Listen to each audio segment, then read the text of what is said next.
So it came to this one part of this story. How? How did this joker get back in? Why did I let him back in? Playing the blame game again on myself. You let him back in again. You must be out your mind.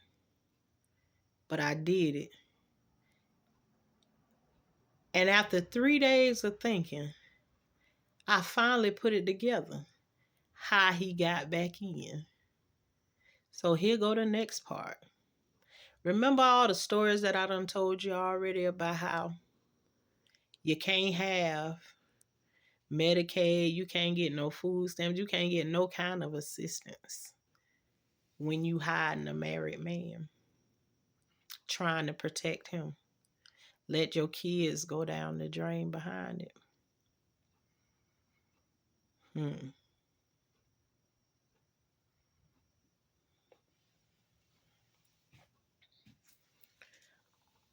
But I remember my little brother, he was born and he had an issue right from the beginning. An issue that wasn't taken care of. One more thing that I had to go through because of my mama deciding to have a relationship with a married man. As soon as I get custody of my sisters and brother, the first thing is do I got an appointment set up already for my kids. Doctor's appointment. Call the doctor back because he already cleared the office for us anyways when we come in, because I bring all 4 of my children at one time, and now we're about to add 3 more on to the 4 that I'm already coming in there with. No problem. I'll add the other 3. So now I'm coming in there with 7 children. We get there. He checked my brother out and he decides he need to go and see a specialist ASAP. We set everything up, get over to the specialist, and the specialist says that this needs to be done and that needs to be done. We square everything away, and then we get down to the bottom of it, and he's looking over the paperwork and he says, "Oh, you're not mom?" I say, "No, I'm not mom. I'm his sister. But the judge has given me authority to do X, Y, and Z." The doctor wanted to know, well, does his dad still have rights? Do you know who his dad is? I say, yes, I absolutely know who his dad is. He say, well, his dad is going to need to be here because his mom has passed away. And if his parental rights haven't been terminated, then I need him to sign a paper clearing my office of any way of coming back and retaliating in, such and such a way, whatever his rules was or whatever, right? Well, I start to explain to this doctor, you're asking for me to reach out to somebody who walked away from my mom's funeral, didn't come back to check on the kids after the funeral, and he went back 4 hours away to a different state. And for 2.5 years, we haven't heard not one thing from him. And you need me to contact him. Now, the judge has already given me the authority to take care of what I need to take care of with my brother. But this doctor is refusing to do the surgery without him here. Now, mind you, I told you in the story before, the judge asked me to file neglect charges, which means a call to CPS about the daddy. And I refused because I didn't want to create any problems between us. Period. Let me take care of my sisters and brother and let me be. I'm not bothering nobody. I refuse to do that. But this is what the doctor said to me. You need to call him and contact him and tell him he needs to come and he needs to be here on the day of his surgery. And it's not another option. I asked the doctor, I say, well, what if he refuses? He said, well, I'm going to tell you like this right here.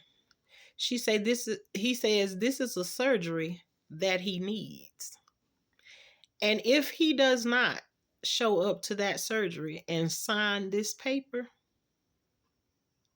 I'm going to report him to CPS and he's still going to have those neglect charges that you speak about. And I said, okay, then. So I called him.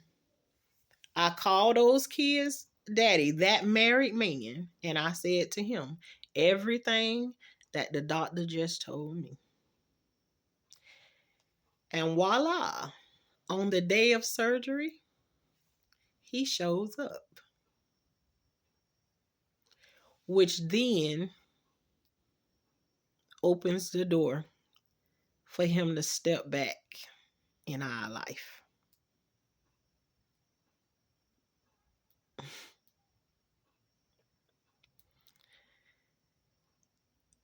He shows up on the day of surgery, and me being the person who I am, I asked my brother after it was time for him to get dressed. I said, do you want me to help you or do you want your dad to help you? I said, because, you know, I know you're happy to have him here and everything. So, what it is you want. I say, it won't bother me, if you want it to go that way. So he says, yes, he wants his dad to help him. Now, on the inside of me, I was kind of, offended because I'm used to doing everything for him at this point. But I understood it. And I took a deep breath and I said, okay, then I'll be right outside the room. Go ahead and, get yourself back dressed. And then I'll be out here. And I say, call me when you're ready for me to come back in.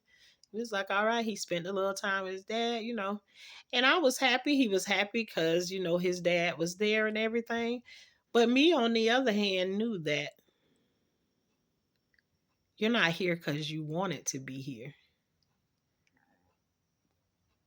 You're here because there was a threat given.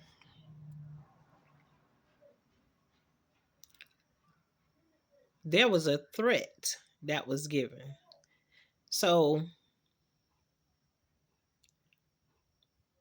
he shows up, helps his son out, and everything. And I was glad to see the smile on my brother's face on that day that his daddy was there to help him out.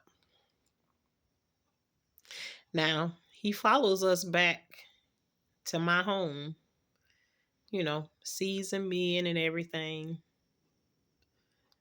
And then there's a swap of telephone numbers. We swapped telephone numbers, and now they talking.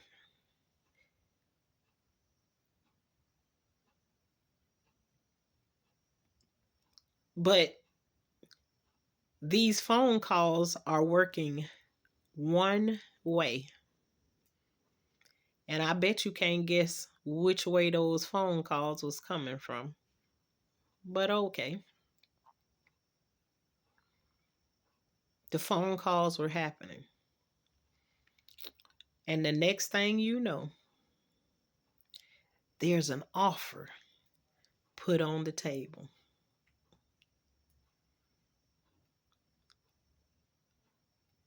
The offer is to the kids. Y'all want to come here and visit for the summer?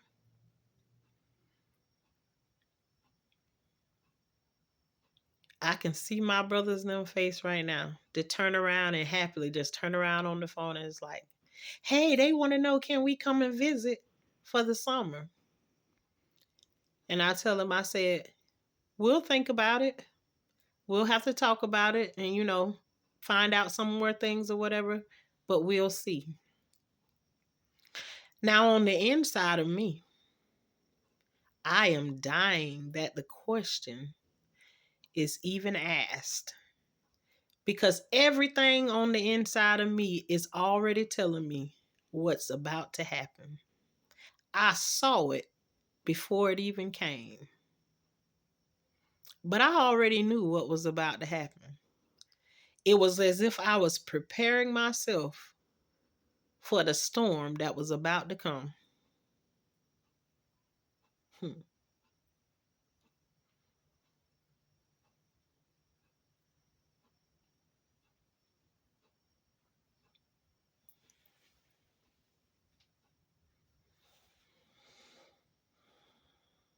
I took that deep breath and I knew that conversation was coming.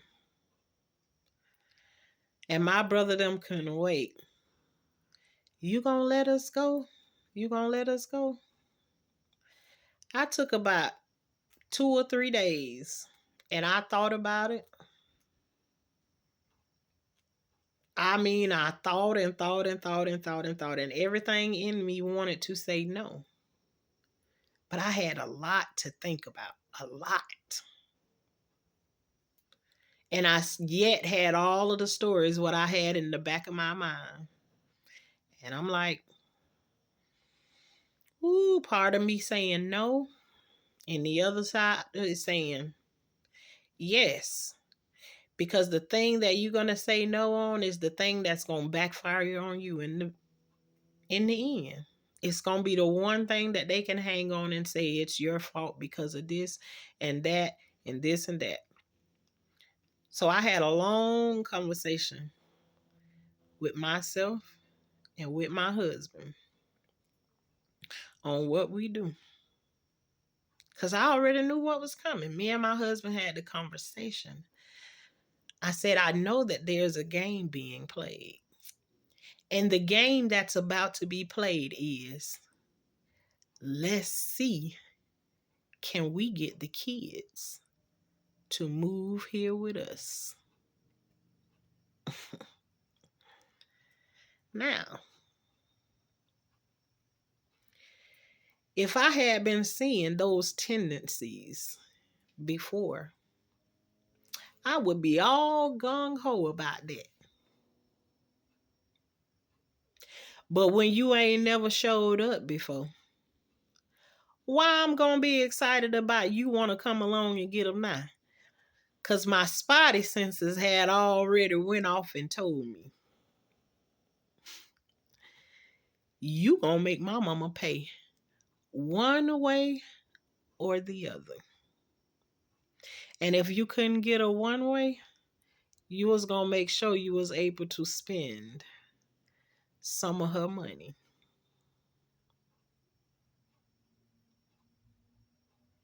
But we gonna save that for next time's story. You wanted to make sure you paid my mama back. The only thing is my mama is dead. And it was now me that you was playing with and not my mama. And on that note, I'll see you all at the next part of this story.